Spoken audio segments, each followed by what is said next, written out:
जय हिंद दोस्तों। आज के इस वीडियो में हम जीके जीएस के 8 से 10 ऐसे ट्रेंडिंग टॉपिक को पढ़ने वाले हैं जहां से क्वेश्चन एग्जाम में भर भर के पूछे जाते हैं। पिछली बार जब एग्जाम हुआ था जब भी इन्हीं टॉपिक से ज़्यादा क्वेश्चन पूछे गए थे और इस बार भी ज़्यादा क्वेश्चन पूछे जाएंगे। और दोस्तों कमाल की बात यह है कि इन सभी टॉपिक को हमने एक ही वीडियो में कवर किया है। मतलब ये वीडियो आपके एग्जाम के लिए रामबाण साबित होने वाला है। बस आपको क्या करना है, वीडियो को लास्ट तक देखना है। मैं सारे टॉपिक समझा दूंगा, अच्छे से याद करवा दूंगा, ये मेरी गारंटी है। सबसे पहले हम बात कर लेते हैं मानवाधिकार की। ठीक है, तो मानवाधिकारों को समझने से पहले आपको ये समझना होगा कि मानवाधिकार होता क्या है। उसके बाद हम समझेंगे कि कैसे कैसे क्वेश्चन एग्जाम में पूछे जाते हैं। ठीक है, तो देखिए दोस्तों, ऐसे अधिकार जो मनुष्य होने की वजह से मनुष्य को प्राप्त होते हैं उनको कहा जाता है मानवाधिकार। यानी कि आप मनुष्य हैं और आपको कुछ अधिकार प्राप्त हैं तो उनको आप क्या कहेंगे, मानवाधिकार कहेंगे। ठीक है, मानवाधिकार जो हैं ये पूरी मानव जाति को प्राप्त हैं। संसार में कोई भी मानव जाति हो उसको किसी न किसी प्रकार के मानवाधिकार प्राप्त हैं। लेकिन अपने देश के जो मौलिक अधिकार हैं ना, ये सिर्फ भारत के नागरिकों को प्राप्त हैं। और भारतीय संविधान में मानव अधिकारों के लिए मौलिक अधिकारों की व्यवस्था करी गई है। इसी के साथ भारत में राष्ट्रीय मानवाधिकार आयोग की भी व्यवस्था करी गई है। जो भारत के मौलिक अधिकार हैं इनका संरक्षण कौन करता है, तो सुप्रीम कोर्ट और हाई कोर्ट मौलिक अधिकारों का संरक्षण करता है। ठीक है, अब हम जो कहानी है मानवाधिकारों की इसको शुरू से शुरू कर लेते हैं। बात है दोस्तों सेकेंड वर्ल्ड वार के बाद की। जो दूसरा विश्व युद्ध होता है ये कब से कब तक चलता है, 1939 से लगाकर 1945 तक दूसरा विश्व युद्ध चलता है। ठीक है, 1945 में हो जाता है समाप्त। यदि हम बात करें एग्जैक्ट डेट की तो ये 2 सितंबर 1945 को समाप्त हो जाता है सेकेंड वर्ल्ड वार। ठीक है, इस युद्ध में बहुत सारी चीज़ें होती हैं, बहुत सारे लोग मारे जाते हैं, बहुत सारे लोग घर से बेघर हो जाते हैं, महिलाओं के साथ बच्चियों के साथ गलत काम किया जाता है। ठीक है, ऐसे लोगों के साथ गलत हो जाता है जिनकी कोई गलती नहीं थी। तो ऐसे में जब ये युद्ध समाप्त होता है तो बहुत सारे देश मिलकर ये चर्चा करते हैं कि यार इस प्रकार का कोई गलत काम ना हो, इसके लिए हमें कोई उपाय करना चाहिए। और उपाय क्या होता है, इसके लिए एक संघ बनाया जाता है, संयुक्त राष्ट्र संघ। ठीक है, कब बनाया जाता है, 24 अक्टूबर 1945 को। और जो यूएनओ बनता है इसका उद्देश्य यही होता है कि इस प्रकार का युद्ध दोबारा ना हो। ठीक है, पूरे देश में पूरे देश में शांति बनी रहे। और इसका तीसरा उद्देश्य होता है जो मानव अधिकारों का हनन हुआ है, जिनकी कोई गलती नहीं थी, उनके साथ भी गलत हो गया है तो इसके लिए भी उपाय होने चाहिए। ठीक है, मतलब मानव अधिकारों का हनन नहीं होना चाहिए। तो ये 3-4 उद्देश्य होते हैं और इनके लिए यूएनओ की स्थापना करी जाती है। और यूएनओ इस प्रकार के काम ना हो इस क्रम में अच्छे अच्छे कदम भी उठाता है। ठीक है, और इसी क्रम में यूएनओ की तीसरी बैठक होती है पेरिस में। और तीसरी बैठक में यूएनओ संयुक्त राष्ट्र मानवाधिकार आयोग की स्थापना कर देता है ताकि पूरी दुनिया में जो मानव हैं उनके अधिकारों की रक्षा हो सके। इसके लिए संयुक्त राष्ट्र मानवाधिकार आयोग की स्थापना हो जाती है 1946 में। ठीक है, और जो संयुक्त राष्ट्र मानवाधिकार आयोग है इसको मानव का मैग्ना कार्टा कहा जाता है। ठीक है, और दोस्तों ये जो संयुक्त राष्ट्र मानवाधिकार आयोग है ये किसके अधीन होता है, तो ये आर्थिक एवं सामाजिक न्याय परिषद के अधीन होता है। ये क्या है, तो जो यूएनओ है ना इसके 6 अंग हैं, उन 6 अंगों में से एक है आर्थिक एवं सामाजिक न्याय परिषद। ठीक है, अब दोस्तों क्या होता है कि जो संयुक्त राष्ट्र यानी कि यूएनओ है इसने मानवाधिकारों की सार्वभौमिक घोषणा पेरिस में करी। कब, 10 दिसंबर 1948 को। ठीक है, और इसीलिए अंतर्राष्ट्रीय मानवाधिकार दिवस कब मनाया जाता है, 10 दिसंबर को मनाया जाता है। ये सारे क्वेश्चन कई बार एग्जाम में पूछे गए हैं और आगे भी पूछे जाएंगे। ठीक है, अब दोस्तों मानव अधिकारों की मसौदा समिति बनती है और मसौदा समिति का अध्यक्ष बनाया जाता है एलेनोर रूजवेल्ट के लिए। ये उस समय जो रूजवेल्ट राष्ट्रपति थे ना, ये उनकी पत्नी है, तो इनको अध्यक्ष बनाया जाता है। फिर क्या होता है, 15 मार्च 2006 को संयुक्त राष्ट्र मानवाधिकार आयोग का और विस्तार होता है, इसमें और देश जुड़ते हैं, ठीक है। और फिर इसका नाम संयुक्त राष्ट्र मानवाधिकार परिषद कर दिया जाता है, ठीक है। और इसका हेडक्वार्टर कहाँ पर है? स्विट्जरलैंड के जेनेवा में इसका हेडक्वार्टर स्थित है। मतलब 2006 के टाइम पे क्या होने लगा था, बहुत सारे जो देश हैं वो इस आयोग में जुड़ने लगे थे, ठीक है। तो फिर क्या किया, इनने नाम तो बदला, ठीक है। नाम बदलने के साथ जो सदस्य देश जुड़ रहे थे इस आयोग में, उनका कार्यकाल भी फिक्स कर दिया। कितने साल का? 3 साल का कार्यकाल कर दिया। अभी अपना देश भारत जो है इसका सदस्य है, ठीक है। इसको भी आप याद रखेंगे। अब हम बात कर लेते हैं कि जो संयुक्त राष्ट्र मानवाधिकार आयोग बना, ठीक है, ये संयुक्त राष्ट्र ने बनाया, तो इसको देखकर बहुत सारे देश अपने अपने देश के अंदर एक मानवाधिकार आयोग बनाने लगे। और इसी क्रम में अपना जो भारत देश है ना, ठीक है, ये भी प्रेरित हुआ। अपना देश भारत जो है ये कब प्रेरित हुआ? तो पेरिस सम्मेलन 1991 से अपना देश प्रभावित हुआ, ठीक है। और मानव अधिकार संरक्षण अधिनियम 1993 के तहत राष्ट्रीय मानवाधिकार आयोग का गठन करता है अपना देश भारत, ठीक है। एग्जिट डेट याद रखना, राष्ट्रीय मानवाधिकार आयोग की स्थापना कब होती है? तो आप कहेंगे 12 अक्टूबर 1993 को होती है। ये डेट बहुत ज़्यादा महत्वपूर्ण है। इसका हेडक्वार्टर न्यू दिल्ली में है। अध्यक्ष कौन होता है राष्ट्रीय मानवाधिकार आयोग का? तो इसका अध्यक्ष होता है सुप्रीम कोर्ट का रिटायर्ड मुख्य न्यायाधीश, ठीक है। और इसके लिए पहला अध्यक्ष बनाया जाता है रंगनाथ मिश्र के लिए। अच्छा, हम बात करें वर्तमान में जो राष्ट्रीय मानवाधिकार आयोग है, इसमें कितने सदस्य हैं? 6 सदस्य हैं। 6 सदस्य में से एक अध्यक्ष है और 5 क्या हैं? 5 हैं सदस्य, ठीक है। ये सारे फैक्ट याद रखना, एग्जाम में ये फैक्ट पूछे जाएंगे, ठीक है। जो अध्यक्ष और सदस्य होते हैं इनका कार्यकाल कितने वर्ष का होता है? 3 वर्ष या फिर 70 वर्ष, जो भी पहले हो, ठीक है। पहले ये 5 वर्ष था, लेकिन अब कितना कर दिया है? तो राष्ट्रीय मानवाधिकार संरक्षण अधिनियम 2019 के तहत 5 वर्ष से घटाकर इनका कार्यकाल 3 वर्ष कर दिया गया, ठीक है। ये संवैधानिक निकाय है कि नहीं है? नहीं। जो मतलब राष्ट्रीय मानवाधिकार आयोग है ये संवैधानिक निकाय नहीं है। क्यों नहीं? मतलब संविधान में इसका वर्णन नहीं हुआ। 1993 में ये बनाया गया है, भारत सरकार ने इसको बनाया है। संविधान में इसका कहीं भी वर्णन नहीं है, इसलिए ये संवैधानिक निकाय नहीं है, ठीक है। जो राष्ट्रीय मानवाधिकार आयोग है इसको हम NHRC कहेंगे। तो NHRC के अध्यक्ष की नियुक्ति के लिए प्रधानमंत्री की अध्यक्षता में एक समिति गठित करी जाती है। ध्यान रखना, जो अध्यक्ष की नियुक्ति होती है उसके लिए एक समिति बनती है। उस समिति में कौन कौन रहता है ये ध्यान रखना, यहाँ से क्वेश्चन पूछे जाते हैं। ये जो समिति बनती है इसकी अध्यक्षता प्रधानमंत्री करते हैं। इसके अलावा इस समिति में लोकसभा का अध्यक्ष होगा, पहले तो प्रधानमंत्री हैं, दूसरा लोकसभा का अध्यक्ष होगा, गृह मंत्री होगा, ठीक है।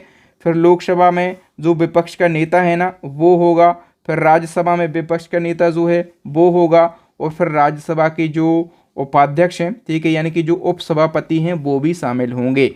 मतलब NHRC के जो अध्यक्ष हैं इनकी नियुक्ति के लिए जो समिति बनती है ना उसमें इतने लोग होंगे।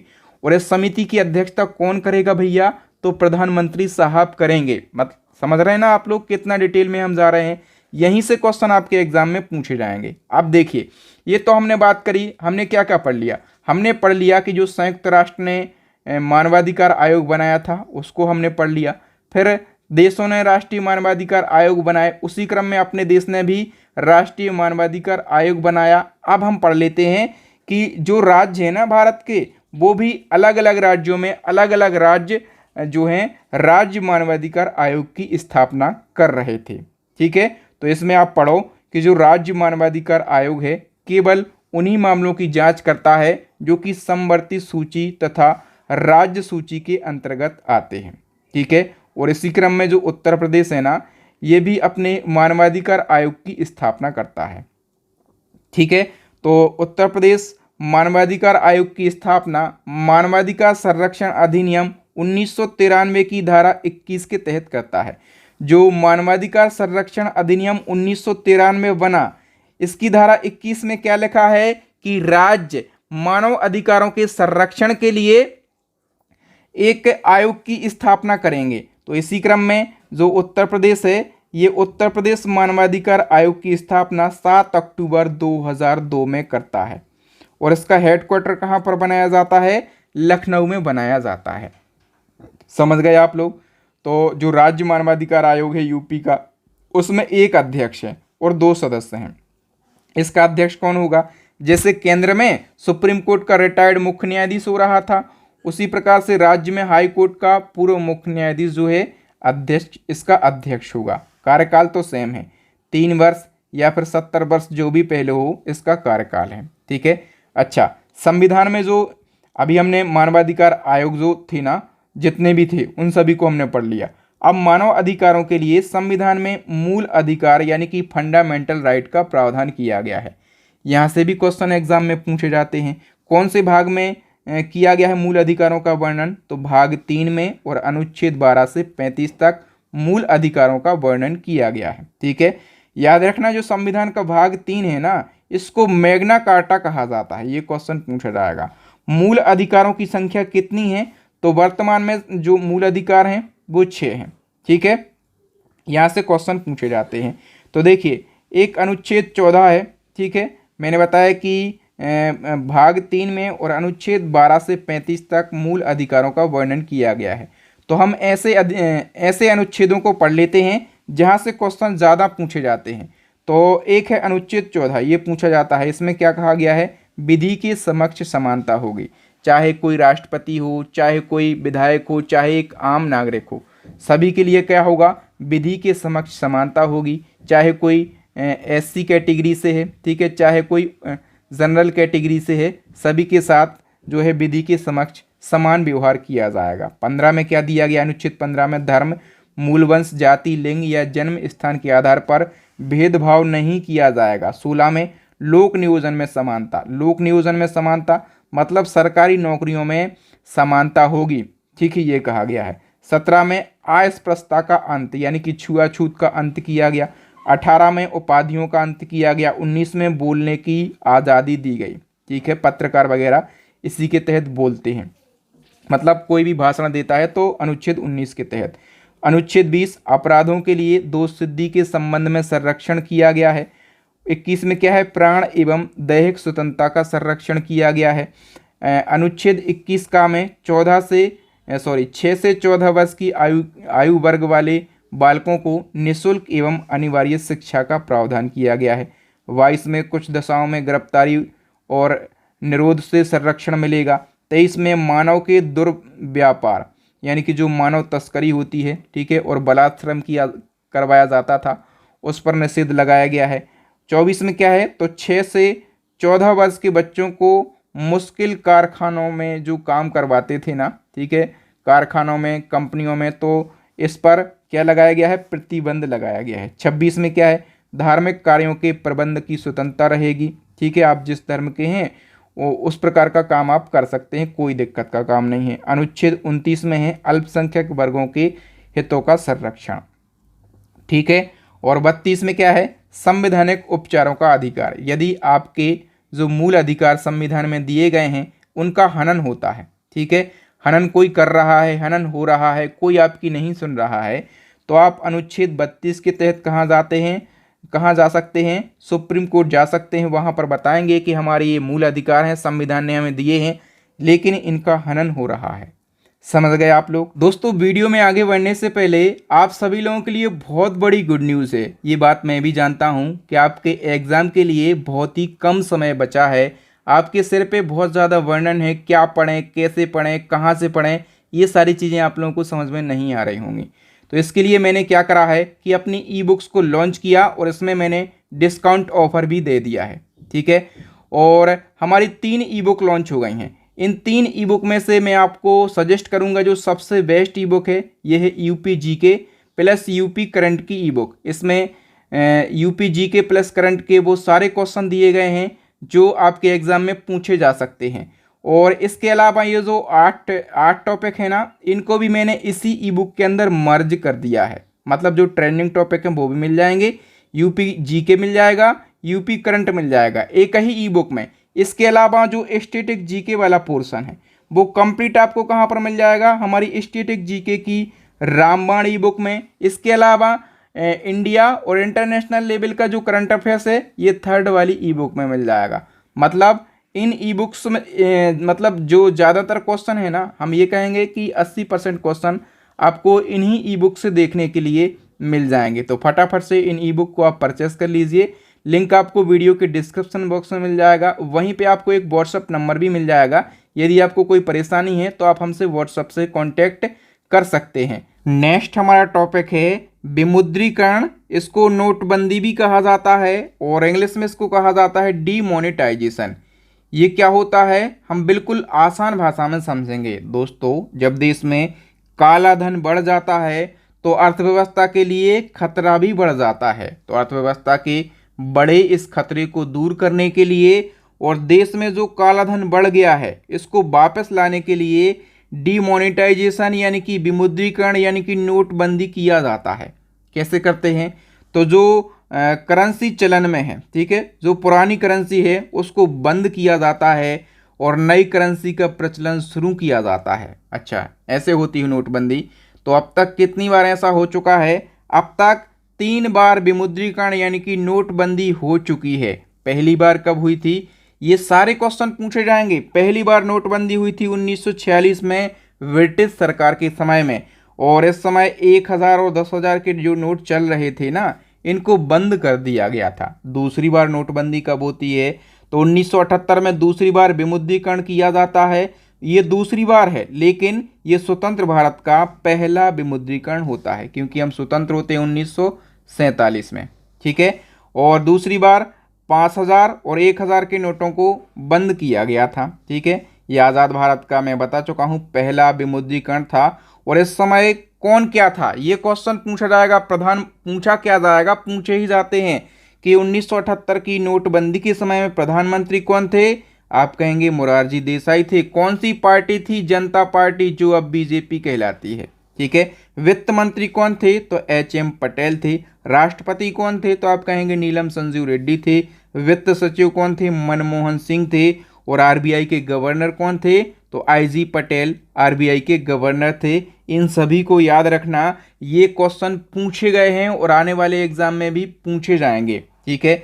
तीसरी बार नोटबंदी हुई कब, 8 नवंबर 2016 को। मेरे प्यारे भाइयों बहनों, याद आया कुछ, है ना। तो 8 नवंबर 2016 आपको डेट याद रखना है। इस डेट को मोदी जी आए थे टीवी पर, उनने कहा था कि 500 और 1000 के जो पुराने नोट हैं अब वो बंद किए जाते हैं, ठीक है। तो ये डेट याद रखना, 8 नवंबर 2016 को तीसरी बार विमुद्रीकरण किया गया था। प्रधानमंत्री थे नरेंद्र मोदी जी, बीजेपी की सरकार थी, वित्त मंत्री अरुण जेटली थे, राष्ट्रपति प्रणब मुखर्जी थे, RBI के गवर्नर थे उर्जित R पटेल, ठीक है। इन सभी के नाम याद रखना। अच्छा, हम बात करें आगे कुछ और फैक्ट हैं।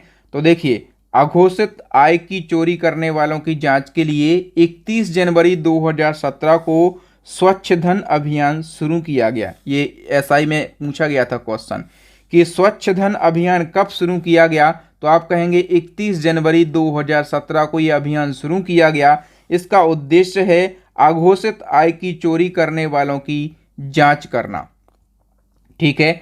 और कुछ और फैक्ट हैं जो कि डायरेक्टली क्वेश्चन बनते हैं, तो उनको हम समझ लेते हैं। देखिए, 1 रुपये का जो नोट होता है, ठीक है, 1 रुपये का नोट तथा सिक्का कौन जारी करता है, तो वित्त मंत्रालय जारी करता है, ठीक है। और आपसे पूछा जाएगा कि जो 1 रुपये का नोट होता है उस पर किसके हस्ताक्षर होते हैं, तो उस पर वित्त सचिव के हस्ताक्षर होते हैं। और बाकी के जितने भी नोट होते हैं, जितने भी नोट चलन में हैं भारत में, उन सभी पर RBI के गवर्नर के हस्ताक्षर होते हैं। केवल 1 रुपये के नोट पर क्या होता है, वित्त सचिव के हस्ताक्षर होते हैं, ठीक है।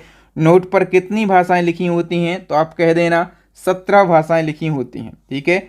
और अपनी करेंसी का एक सिंबल है ये वाला, ठीक है। अपनी करेंसी क्या है, रुपया, ठीक है। तो रुपया का एक सिंबल है, ठीक है। और इस सिंबल को 2010 में घोषित किया गया था। और ये जो सिंबल है, इस सिंबल की रचना किसने की या फिर ये सिंबल किसने तैयार किया, उदय कुमार का नाम आप याद रखना। ये रुपए चिन्ह के वास्तुकार हैं। ठीक है, आईआईटी के ये छात्र हैं और इनने रुपए चिन्ह को बनाकर तैयार किया। ठीक है, अब देखिए पूरे भारत में नोट छापने के कारखाने कहाँ कहाँ पर हैं। मध्य प्रदेश के देवास में हैं, यहाँ पर नोट छापने की स्याही बनती है। और मध्य प्रदेश के होशंगाबाद में नोट छापने का कागज़ बनता है। एक नासिक में कारखाना है, एक मैसूर में है और एक पश्चिम बंगाल के सालकी में भी है।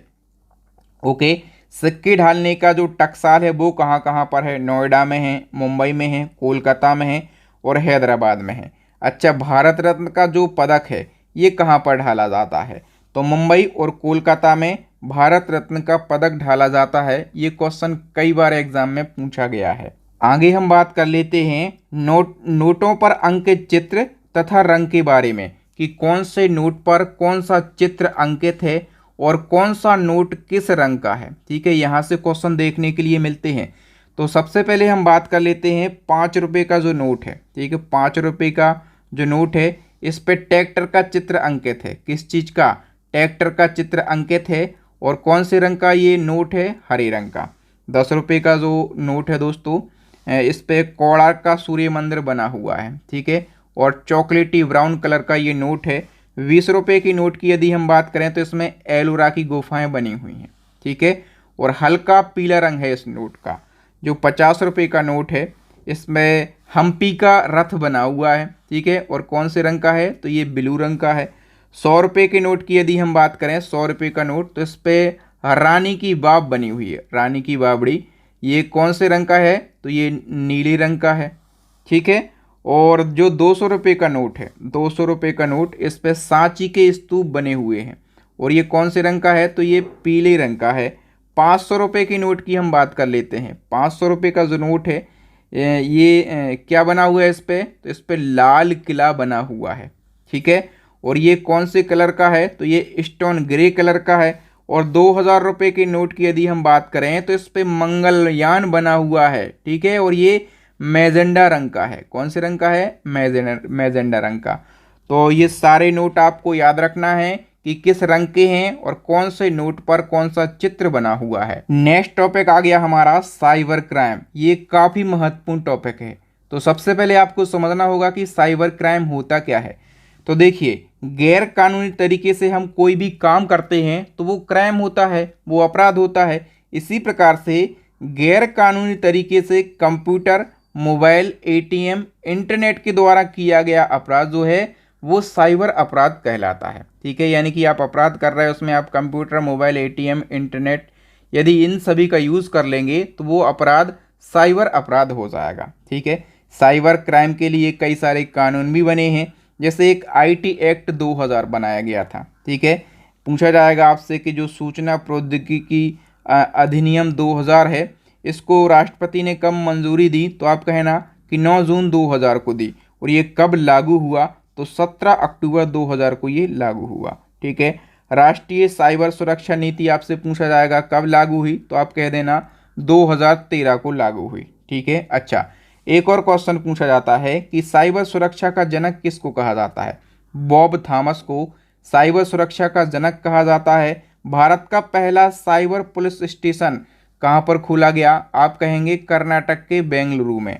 और भारत का पहला राज्य जिसने एक साथ अपने सभी ज़िलों में साइबर पुलिस स्टेशन खोले हैं, तो ऐसा राज्य कौन सा है? ऐसा राज्य है महाराष्ट्र। उत्तर प्रदेश में साइबर अपराध का जो मुख्यालय है वो कहाँ पर है? लखनऊ में उत्तर प्रदेश साइबर पुलिस का मुख्यालय स्थित है। ठीक है, बुडापेस्ट कन्वेंशन 2001 का संबंध किससे है? तो आप कहना साइबर अपराध से। और दोस्तों, ये जो कन्वेंशन है इसमें भारत ने अभी तक हस्ताक्षर नहीं किए हैं। ठीक है दोस्तों, साइबर क्राइम से संबंधित बहुत सारे ऐसे टर्म हैं, बहुत सारी ऐसी शब्दावली हैं जहां से डायरेक्टली क्वेश्चन पूछे जाते हैं। तो सबसे पहले आपको समझना होगा हैकिंग के बारे में। हैकिंग क्या होता है? किसी भी वेबसाइट या कंप्यूटर या नेटवर्क में अनाधिकृत रूप से प्रवेश करके उसके सॉफ्टवेयर या हार्डवेयर को मनचाहे ढंग से कोड करके अपने मन के मुताबिक कोई भी कार्य करवाना हैकिंग कहलाता है। ठीक है, और जो ये काम करता है वो क्या कहलाता है? जो ये काम कर रहा है वो हैकर्स कहलाता है। ठीक है, समझ गए आप लोग। अब दोस्तों हम हैकर्स की बात करें यदि, तो हैकर्स को 3 श्रेणियों में बांटा गया है। ठीक है, वो श्रेणियां कौन कौन सी हैं, यहाँ से क्वेश्चन पूछे जाएंगे। तो हैकर्स के प्रकार में पहला होता है ब्लैक हेट हैकर्स, दूसरा होता है वाइट हेट हैकर्स और तीसरा होता है ग्रे हेट हैकर्स। ठीक है, तो सबसे पहले हम ब्लैक की बात करें। ये ऐसा व्यक्ति होता है जो डेटा को नष्ट करके या नेटवर्क को निष्क्रिय बनाकर नुकसान पहुंचाने के इरादे से सुरक्षित नेटवर्क में घुसपैठ पैदा करने का प्रयास करता है। ठीक है, याद रखना दोस्तों इसमें कि इसका इरादा गलत होता है। ठीक है, इसी क्रम में इसी के अपोजिट होता है दोस्तों वाइट हेट हैकर्स। ठीक है, ये क्या होता है, तो वह हैकर जो जन कल्याण या सिक्योरिटी को मजबूत बनाने के लिए अपने हैकिंग कौशल का प्रयोग करता है, वो वाइट हेट हैकर्स कहलाता है। जन कल्याण के लिए मतलब क्या है, देखिए दोस्तों, कोई कंपनी है, ठीक है, कोई बड़ी कंपनी है और एक इंजीनियर बंदा है, वो हैकर्स है, उसने हैकिंग का कोर्स भी करा है। ठीक है, तो बड़ी कंपनी का नेटवर्क तो बड़ा मजबूत होगा ना। ठीक है, अब ये हैकर्स है, इसने कोर्स किया हुआ है हैकिंग का। अब ये क्या करेगा, मतलब कई लोग ऐसा करते हैं, इसकी जो सिक्योरिटी है कंपनी की, इसको तोड़ेंगे। ठीक है, और कंपनी को बताएंगे कि आपकी जो सिक्योरिटी है भैया इतनी ज़्यादा स्ट्रांग है नहीं जितनी आप समझ रहे हैं, कोई भी इसको हैक कर सकता है। मतलब तोड़ेगा भी यही और यही बताएगा कि आपकी जो सिक्योरिटी है वो मजबूत नहीं है, इसको आप मजबूत बनाइए। मतलब हो गया ना जन कल्याण, कंपनी का कल्याण हो गया ना, सिक्योरिटी को मजबूत करने के लिए इसने हैकिंग करी है। ठीक है, तो ये वाइट हेट हैकर्स कहलाएगा। ये ब्लैक के बिल्कुल अपोजिट होता है और इसका इरादा कैसा, इसका इरादा गलत नहीं होता है। इसी क्रम में एक ग्रे हेट हैकर्स होता है। तो ये वह व्यक्ति होता है जो हार्डवेयर, सॉफ्टवेयर या नेटवर्क में सुरक्षा कमजोरियों की पहचान करने के लिए अपनी हैकिंग कौशल का उपयोग करता है। ठीक है, तो ये भी इसी प्रकार का होता है, बस ये कमी बताता है कि आपके हार्डवेयर में कमी है, आपके सॉफ्टवेयर में कमी है, आपके नेटवर्क में कमी है। ये केवल कमी बताने के लिए क्या करता है, हैकिंग करता है। इसका भी इरादा गलत नहीं होता है, केवल जो ब्लैक हेट हैकर्स है इसका इरादा गलत होता है। तो ये हैकर्स के 3 प्रकार हैं भैया। पूछे जाते हैं आपसे, थ्योरी दे दी जाती है कि निम्न में से किस हैकर्स का इरादा गलत नहीं होता है, या फिर कौन जो है अपने फायदे के लिए किसी के नेटवर्क में घुसपैठ पैदा करता है। तो परिभाषा से ही आपको सारे क्वेश्चन पता चलेंगे। अब एक टर्म है स्पैम ईमेल। ये क्या होता है, तो ईमेल जो है, ईमेल के द्वारा बल्क में भेजे गए अवांछित संदेशों को स्पैम ईमेल कहा जाता है। ऐसे ईमेल जो कंप्यूटर या फिर मोबाइल को नुकसान पहुंचाते हैं। ठीक है, ये जो ईमेल हैं ये स्पैमर्स द्वारा प्राप्तकर्ता से महत्वपूर्ण जानकारी चुराने के इरादे से भेजे जाते हैं। और स्पैम ईमेल को जंक ईमेल भी कहा जाता है और इसी को बस स्पैम भी कहा जाता है। समझ गए होंगे आप लोग। तो आप लोगों ने भी देखा होगा, बल्क में बहुत सारे मैसेज आते हैं, बड़े बड़े मैसेज आते हैं, और अपना जो जीमेल है ना, ठीक है, इसमें आप लोगों ने एक स्पैम फोल्डर अलग से देखा होगा। देखा कि नहीं देखा, फटाफट से कमेंट करके बताना। स्पैम फोल्डर जो है आजकल तो अपने मोबाइल में भी देखने के लिए मिल रहा है। ठीक है, जो बेकार मैसेज होते हैं जिनमें वायरस होने की संभावना होती है, तो इस टाइप के मैसेज जो हैं, मोबाइल की हम बात कर रहे हैं, मेल की भी बात कर रहे हैं, इस प्रकार के मैसेज जो हैं स्पैम फोल्डर में चले जाते हैं। मोबाइल को ऐसा लगता है कि इसमें वायरस होने की संभावना है। ठीक है, तो वो स्पैम फोल्डर में चले जाते हैं। ठीक है, अगर नोटिस नहीं किया है तो अब से करना। अब हम बात कर लेते हैं फिशिंग की। फिशिंग क्या होता है, इंटरनेट पर नकली वेबसाइट या ईमेल के माध्यम से इंटरनेट यूजर्स के साथ की गई धोखाधड़ी को फिशिंग कहा जाता है। नकली वेबसाइट बना लेते हैं, जैसे हम बात करें बहुत ज़्यादा कोई एक फेमस एडुकेटर हैं, ठीक है, हम उत्कर्ष की ही बात कर लेते हैं। जैसे एक उत्कर्ष जो एडुकेटर हैं, अब उनके नाम की जो वेबसाइट है वो कई सारे लोगों ने बना ली है। ठीक है, अब बना तो ली है, लेकिन यदि आप किसी स्टूडेंट से ठगी करते हैं उत्कर्ष के नाम पर, ठीक है, उत्कर्ष के जैसी आपने वेबसाइट बना ली है, उसी नाम से आपने वेबसाइट बना ली है। लेकिन यदि आप किसी यूज़र से, किसी स्टूडेंट से इस उत्कर्ष के नाम से ठगी करते हैं तो वो क्या कहलाती है? वो फिशिंग कहलाती है। ठीक है। और इस टाइप की जो धोखाधड़ी करता है वो व्यक्ति क्या कहलाता है? फिशिंग हैकर्स कहलाता है। ये टर्म याद रखना, डायरेक्टली क्वेश्चन पूछे जाएंगे आपके एग्जाम में। अब हम बात कर लेते हैं बुलिंग की। ये बुलिंग क्या होता है भैया? तो सोशल मीडिया प्लेटफॉर्म जैसे फेसबुक है, ट्विटर है, इंस्टाग्राम है, यूट्यूब है और बहुत सारे प्लेटफॉर्म हैं, इन पर गंदे कमेंट करना, गंदी गंदी धमकियां देना, तंग करना, ये बुलिंग कहलाता है। ठीक है। साइबर स्टॉकिंग की बात करें तो साइबर स्टॉकिंग क्या कहलाता है? इलेक्ट्रॉनिक माध्यमों का उपयोग करके किसी व्यक्ति को तंग करना जिसका उद्देश्य धोखाधड़ी करना हो, साइबर स्टॉकिंग कहलाता है। बोले भैया कैसे? तो देखिए, आपने किसी का वीडियो बना लिया, ठीक है, आप कह रहे हैं कि अगर आप हमें ये नहीं करेंगे, पैसा नहीं देंगे, हमारा ये काम नहीं करेंगे, आप उसको तंग कर रहे हैं। ठीक है। क्यों? धोखाधड़ी आपको करना है, या तो उसका फायदा उठाना है, उससे पैसे वसूलना है, या फिर कुछ और वसूलना है, जो भी वसूलना है। ठीक है। आपने इलेक्ट्रॉनिक माध्यमों का उपयोग करके किसी व्यक्ति को आप परेशान कर रहे हैं, उसके साथ धोखाधड़ी कर रहे हैं, तो वो साइबर स्टॉकिंग कहलाता है। आप लोग समझ रहे हैं कि नहीं समझ रहे? मजा आ रहा है कि नहीं आ रहा है? जरूर आएगा, मैंने बहुत ज़्यादा मेहनत करी है कंटेंट को बनाने में। अब साइबर पायरेसी की हम बात कर लेते हैं। तो साइबर पायरेसी क्या होती है? पायरेसी मतलब होता है कॉपी करना। ठीक है।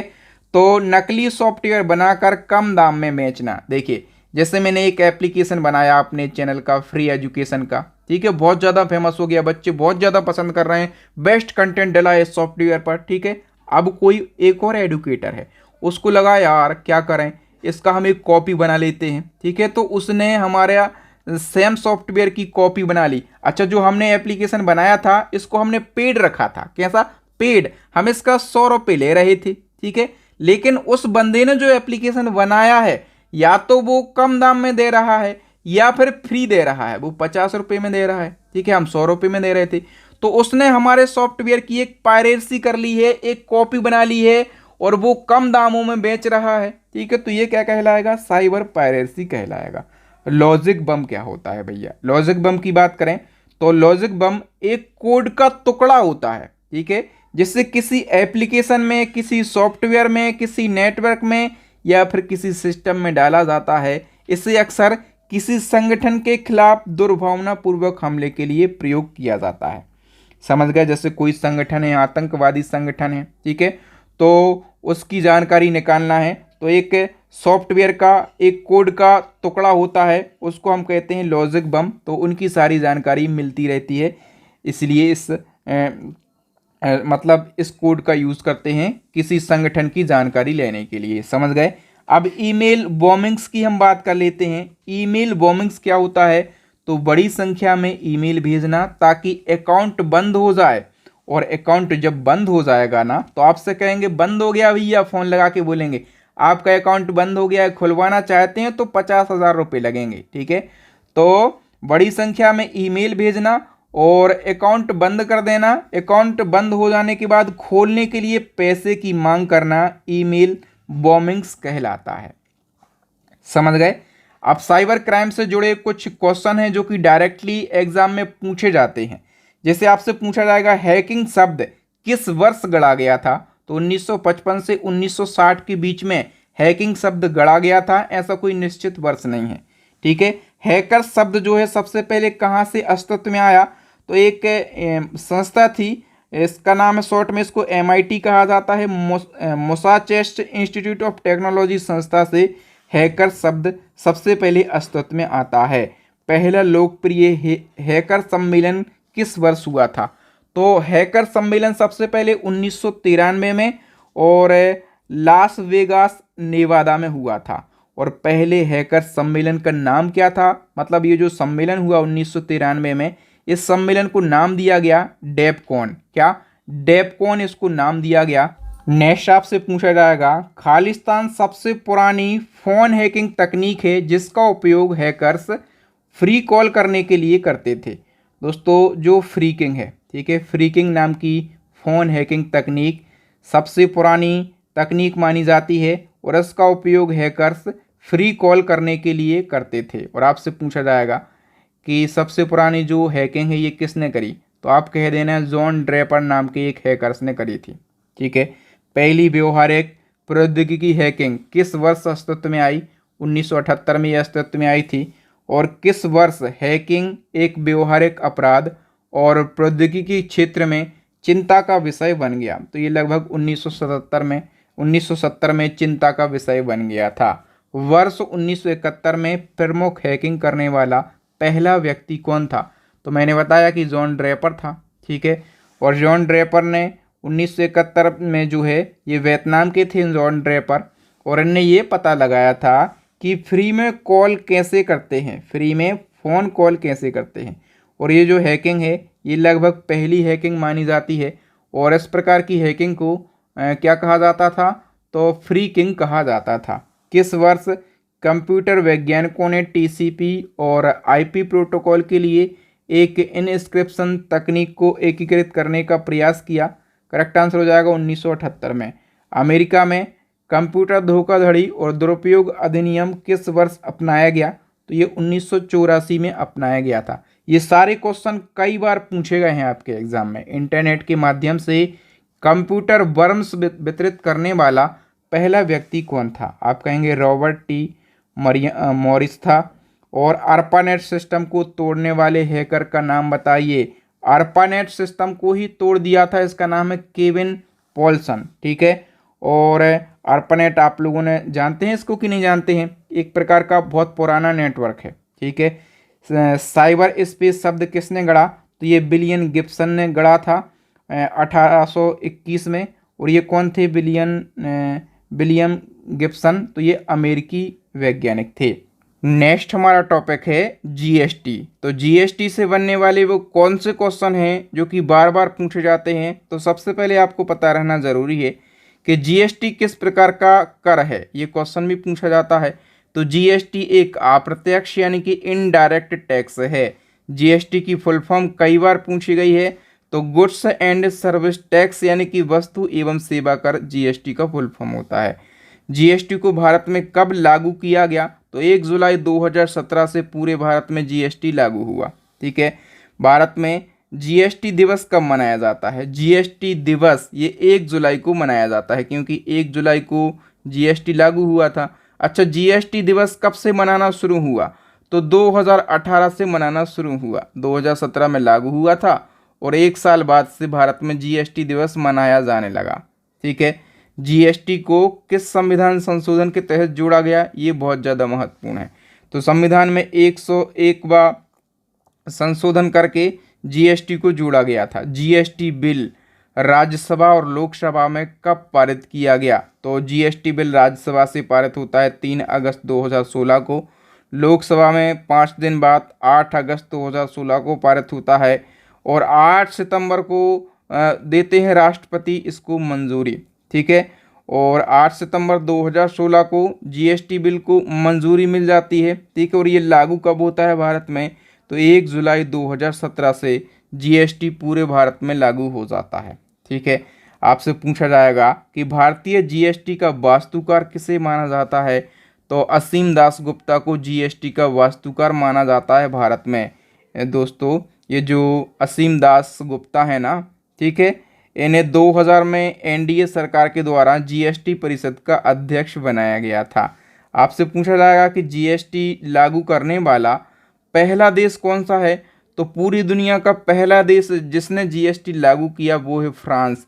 फ्रांस ने 1954 में ही जीएसटी लागू किया था। भारत में लागू किया गया जीएसटी किस देश के मॉडल पर आधारित है? जो भारत में जीएसटी लागू किया गया है वो कौन से देश के मॉडल पर आधारित है? तो ये कनाडा देश के मॉडल पर आधारित है। ठीक है। सबसे पहले फ्रांस ने जीएसटी लागू किया था। ठीक है। और जो जीएसटी भारत ने लागू किया है वो कनाडा देश के मॉडल पर आधारित है। भारत जो है जीएसटी लागू करने वाला कौन सा देश है?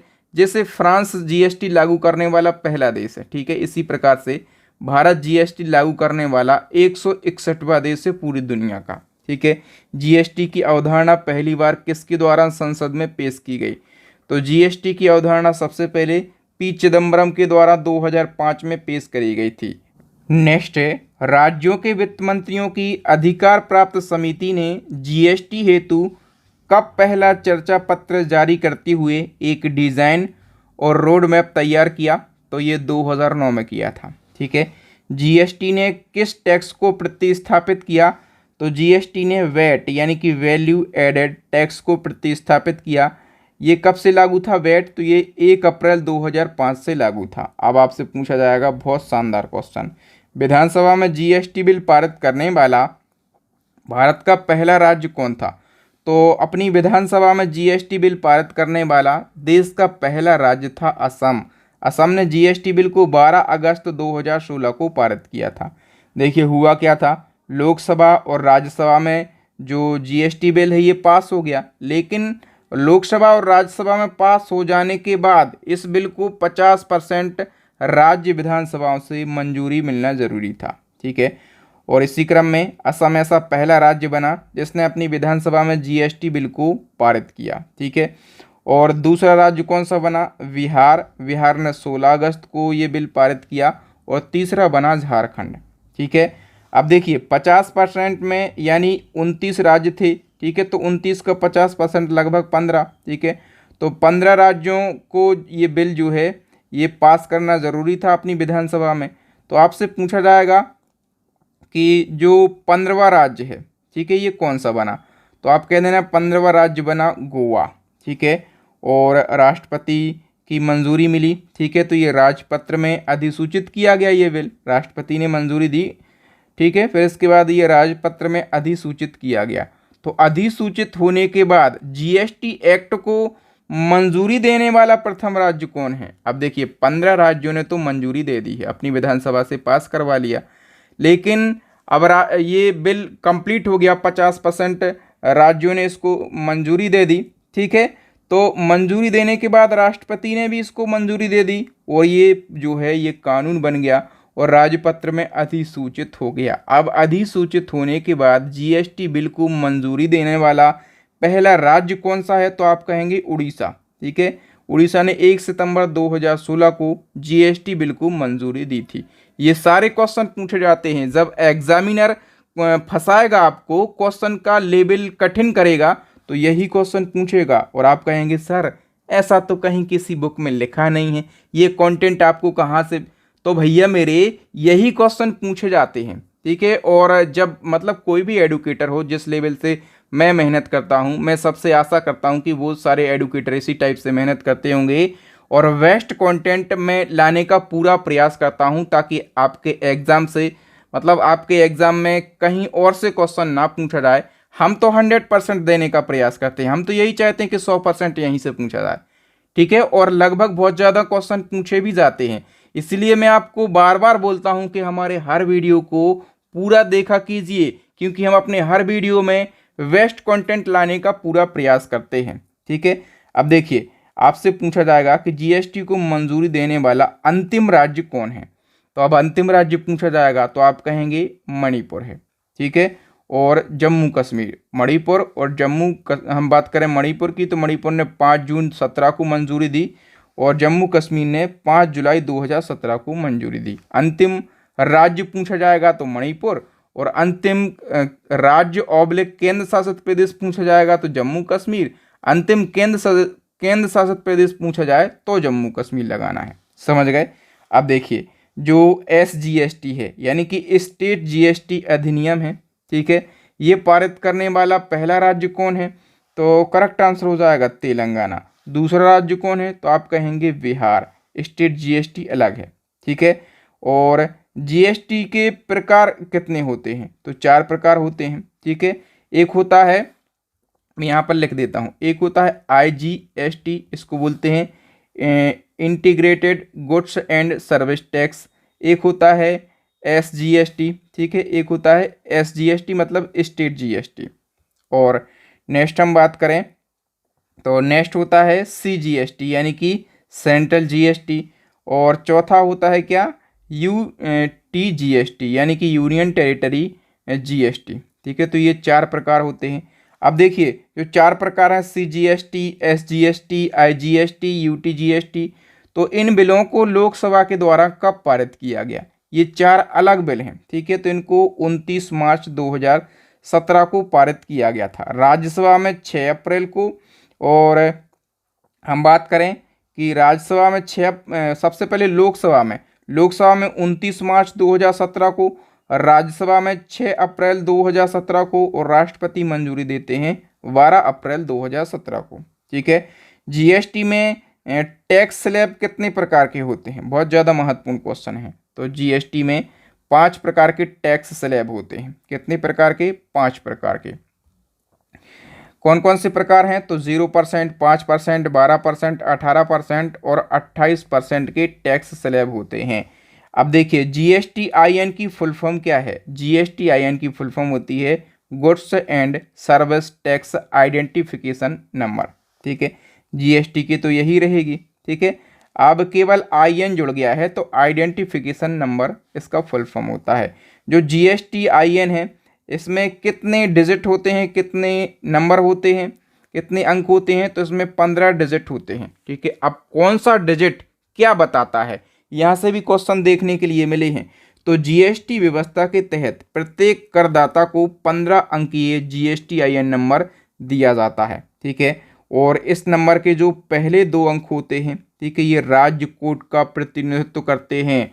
और फिर अगले जो 2 अंक होते हैं ये व्यक्ति या व्यावसायिक इकाई का पैन होते हैं।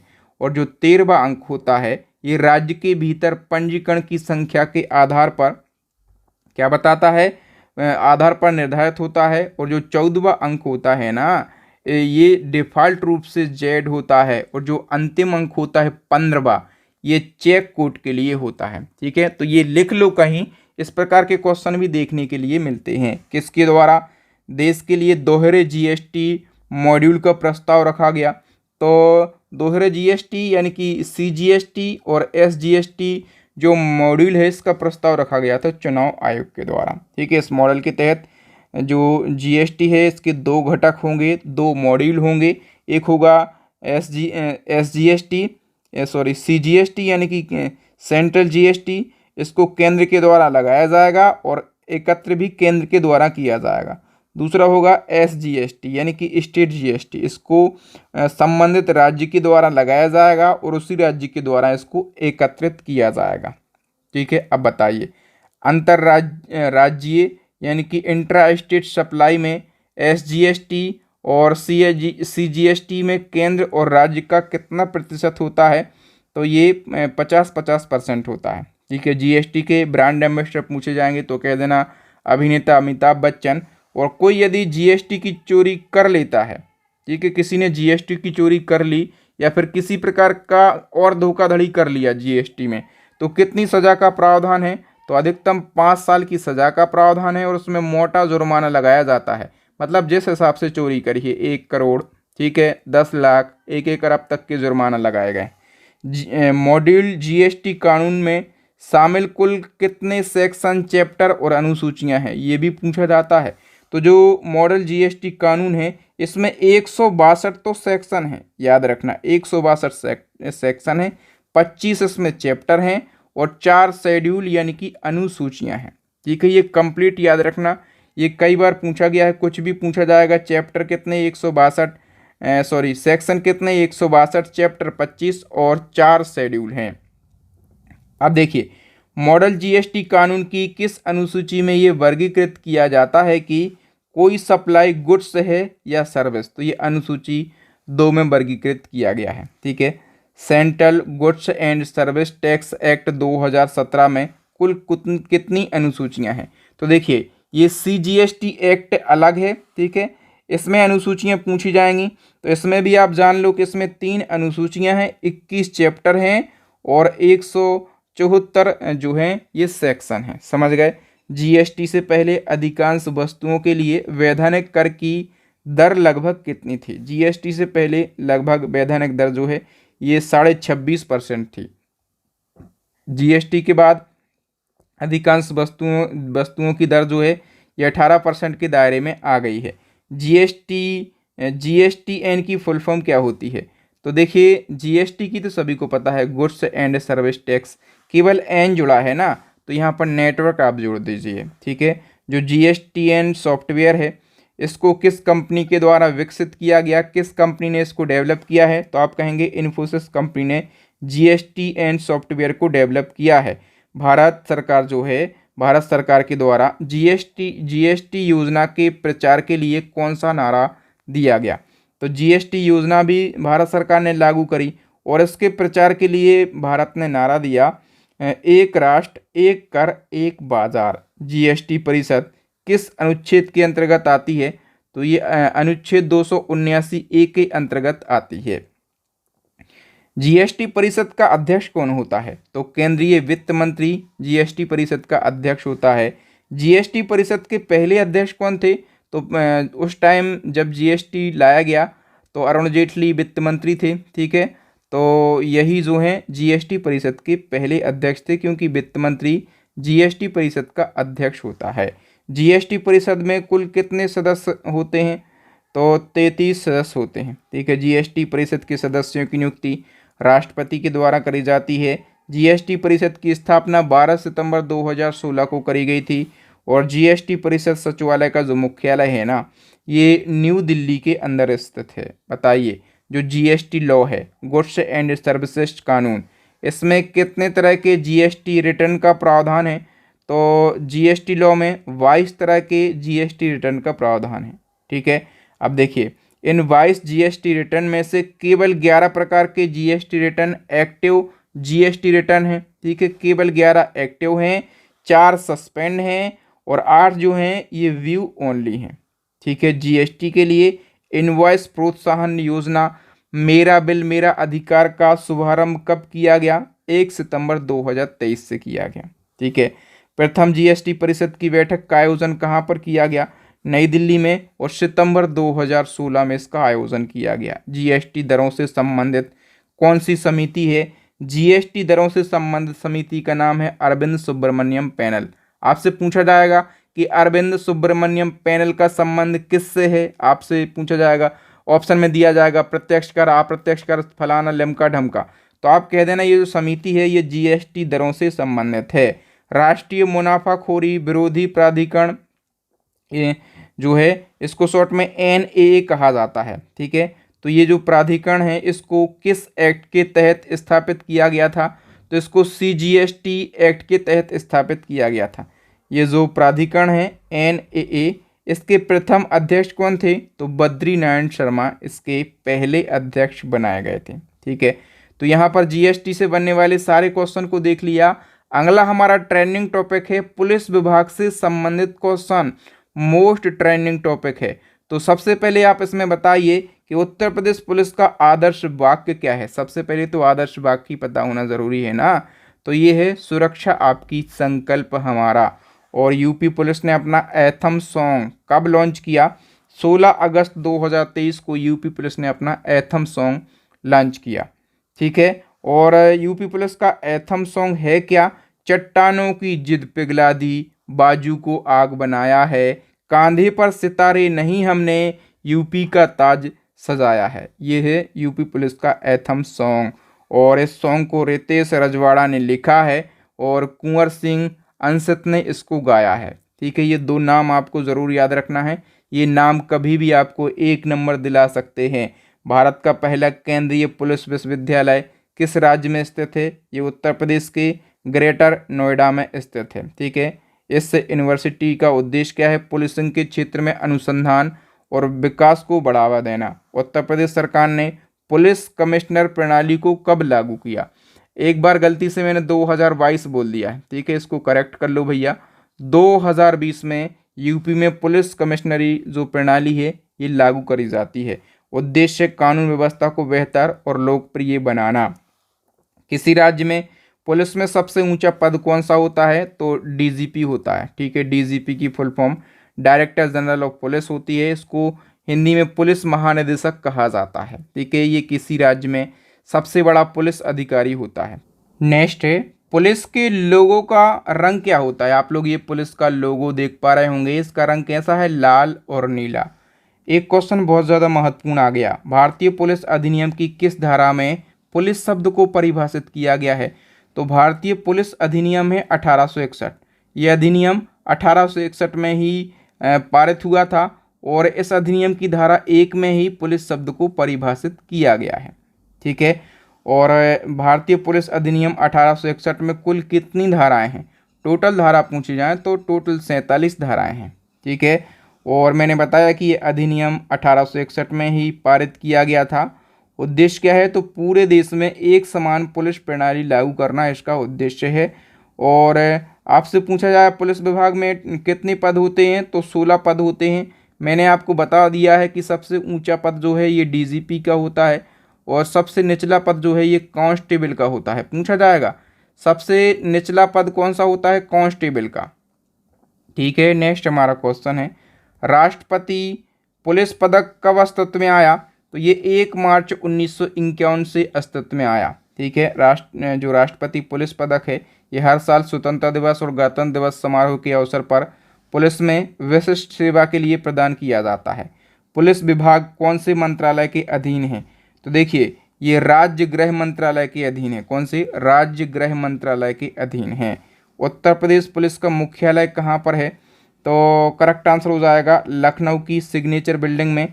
उत्तर प्रदेश पुलिस का हेडक्वार्टर है, पहले कहाँ पर था? प्रयागराज में, लेकिन अभी लखनऊ में और लखनऊ की सिग्नेचर बिल्डिंग में है। आपसे पूछा जाएगा कि सरदार वल्लभ भाई पटेल राष्ट्रीय पुलिस एकेडमी कहाँ पर है? तो आप कहेंगे हैदराबाद में। इसकी स्थापना 1948 में करी गई थी और इस एकेडमी में जो आईपीएस होते हैं इनकी ट्रेनिंग कराई जाती है। ठीक है। और जो हमारे पहले गृह मंत्री थे ना पटेल साहब, इनने 15 सितंबर 1948 को इस एकेडमी की स्थापना करी थी, इसलिए इस एकेडमी का नाम सरदार वल्लभ भाई पटेल के नाम पर रखा गया। ठीक है। अब पूछा जाए कि केंद्रीय पुलिस प्रशिक्षण एकेडमी कहाँ पर है? तो ये मध्य प्रदेश की राजधानी भोपाल में स्थित है। ठीक है। इंटरपोल की हम बात करें, इंटरपोल की, तो इंटरपोल का हेडक्वार्टर फ्रांस के लियोन शहर में है। ठीक है। इंटरपोल का फुल फॉर्म भी पूछा जाता है, तो इंटरनेशनल क्रिमिनल पुलिस ऑर्गेनाइजेशन इसका फुल फॉर्म होता है। इसकी स्थापना 1923 में हुई थी। हेडक्वार्टर मैंने बता दिया फ्रांस के लियोन में है। सदस्य देश कितने हैं? 195। ठीक है। और याद रखना दोस्तों, इंटरपोल 195 सदस्य देशों के साथ विश्व का सबसे बड़ा पुलिस संगठन है। ठीक है। और जो भारत है ना, ये इंटरपोल का सदस्य कब बनता है? तो 1949 में भारत इंटरपोल का सदस्य बनता है। यूपी पुलिस का नारा सुरक्षा आपकी संकल्प हमारा। और यूपी पुलिस की स्थापना कब हुई थी? तो 1863 में यूपी पुलिस की स्थापना हुई थी। ठीक है। और किस अधिनियम के तहत यूपी पुलिस की स्थापना की गई थी? तो भारतीय पुलिस अधिनियम 1861 के द्वारा 1863 में यूपी पुलिस की स्थापना करी गई थी। सबसे पुरानी पुलिस कौन सी है? तो जो असम राइफल्स है ना, ये सबसे पुरानी, इसकी स्थापना कब हुई थी? 1835 में। नेक्स्ट, भारत में सबसे ज़्यादा पुलिस स्टेशन किस राज्य में है? तो उत्तर प्रदेश जो है जनसंख्या के मामले में सबसे बड़ा है। ठीक है। तो जनसंख्या सबसे ज़्यादा है यूपी की, तो पुलिस थाने सबसे ज़्यादा कहाँ पर होंगे? यूपी में। अब यूपी में कुल कितने पुलिस स्टेशन हैं? तो आप कहेंगे 1526 पुलिस स्टेशन है यूपी में। पूरे भारत में कितने पुलिस थाने हैं? तो 16,671। ठीक है। और यूपी का सबसे बड़ा पुलिस थाना कौन सा है? तो नारखी पुलिस स्टेशन फिरोजाबाद में, ये यूपी का सबसे बड़ा पुलिस थाना है। उत्तर प्रदेश के जो पहले महानिदेशक थे इनका क्या नाम था? तो नरेश कुमार। ठीक है। उत्तर प्रदेश की पहली महिला कमिश्नर कौन बनी? इनका नाम याद रखना, लक्ष्मी सिंह, अभी 1 साल पहले बनी है लगभग। पुलिस का फुल फॉर्म क्या होता है? पुलिस का फुल फॉर्म जान लो भैया, public officer for legal investigation and criminal emergency police का फुल फॉर्म होता है। भारत में पुलिस सेवा शुरू करने का श्रेय किसे दिया जाता है? लॉर्ड कॉर्नवालिस को भारत में पुलिस सेवा का जनक कहा जाता है। उत्तर प्रदेश में थाना दिवस कब मनाया जाता है? तो उत्तर प्रदेश में थाना दिवस हर माह के दूसरे और चौथे शनिवार को मनाया जाता है। देश में आतंकवादी विरोधी गतिविधियों से निपटने का काम कौन करता है? तो ये एनएसजी यानी कि राष्ट्रीय सुरक्षा गार्ड करता है। इसकी स्थापना 1986 में हुई थी और इस हेडक्वार्टर कहाँ पर है? न्यू दिल्ली में। उत्तर प्रदेश सरकार ने महिलाओं के विरुद्ध होने वाले अपराधों की रोकथाम के लिए मिशन शक्ति अभियान की शुरुआत कब करी? करेक्ट आंसर हो जाएगा 2020 में। और उत्तर प्रदेश संगठित अपराध नियंत्रण अधिनियम इसको यूपी कोका कहा जाता है, बहुत फेमस है यूपी कोका। 2017 किस वर्ष पारित किया गया? ये अधिनियम तो है 2017 लेकिन पारित हुआ 2018 में। ठीक है। उत्तर प्रदेश में महिलाओं की सुरक्षा के लिए महिला शक्ति हेल्पलाइन नंबर यानी कि WPL क्या है? तो महिला सुरक्षा के लिए जो है 1090 WPL है। ठीक है।